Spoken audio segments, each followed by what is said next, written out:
One more thing I would like to get your perspective on, and that is this simmering and continuing feud that began on the court and has now gone off the court between CP3 and Rajon Rondo. Oh, it's real. Oh, it's real. I mean, Rondo despises him and has despised him for a very, very long time. And Rondo, having the championship pedigree that he has a right to say that.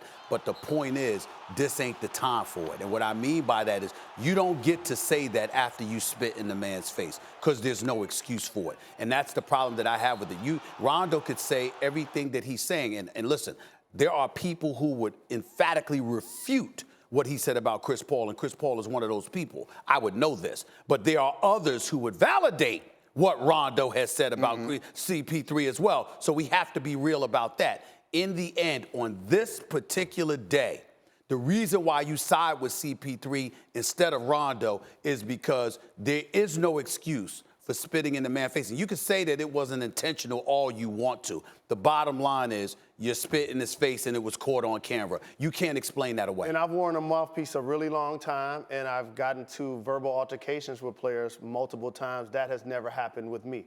So for Chris Paul and Rajon Rondo to disagree on the floor, that's one thing.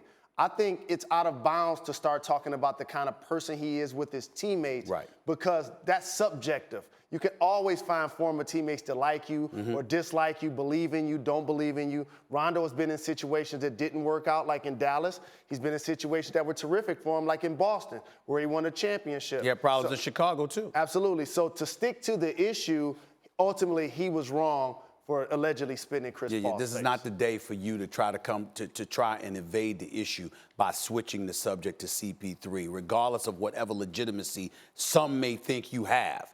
You don't say that after you spit in the man's face. Rondo has nothing to fall back on. And I just find it interesting, however this factors into the dynamic, that LeBron James and Chris Paul are such good friends. I mean, that also, they're godfather each other's children. That's what I mean. Like, they're best friends. You saw LeBron sort of walking away with CP3 on that one. That factors into this.